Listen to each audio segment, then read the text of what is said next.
7월 8일 월요일 보문 연습용 뉴스입니다. 군이 해상에 이어 육상 접경지대 부근에서도 9.19 남북 군사합의 이후 약 6년 만에 포병 실사격 훈련을 재개했습니다.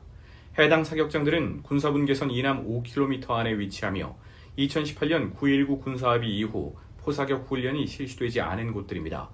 9.19 합의에서 남북은 군사분계선 5km 이내에서 포병 사격 훈련이나 연대급 이상 야외 기동 훈련을 전면 중지하기로 했지만 최근 북한의 대남 우물풍선 살포 등 도발이 잇따르자 지난달 4일 정부는 9.19 합의 조항의 효력 정지를 결정했습니다. 7월 9일 화요일 보문 연습용 뉴스입니다.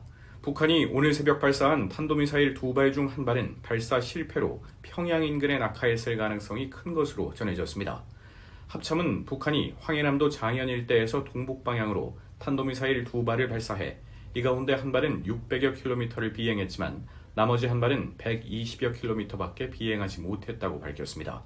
600여 킬로미터를 비행한 미사일은 청진 앞바다에 낙하했지만 120여 킬로미터를 비행한 미사일은 육지에 떨어졌을 가능성이 큰 것으로 알려졌습니다. 7월 10일 수요일 보문 연습용 뉴스입니다.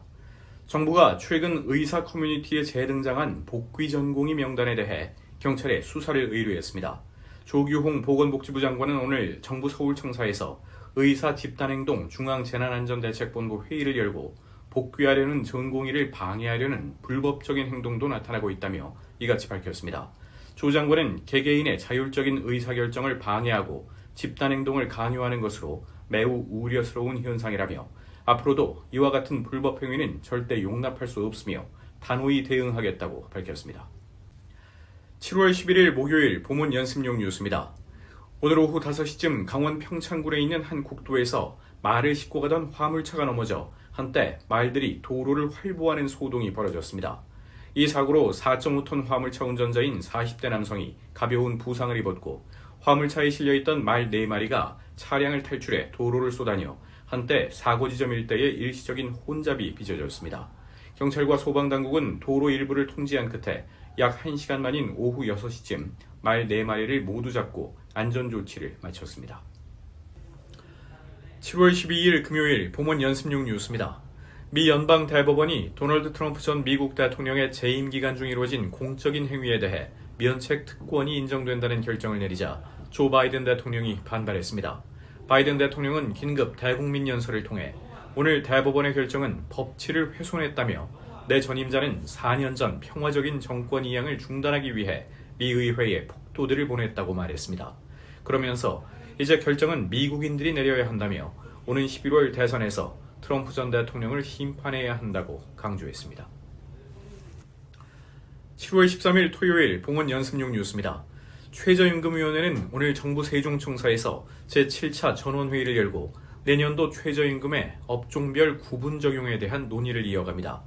경영계는 일부 업종의 임금 지급 능력이 다른 업종보다 현저히 떨어진다며 소상공인 등의 처지를 고려해 최저임금을 구분 적용해야 한다고 요구하고 있습니다.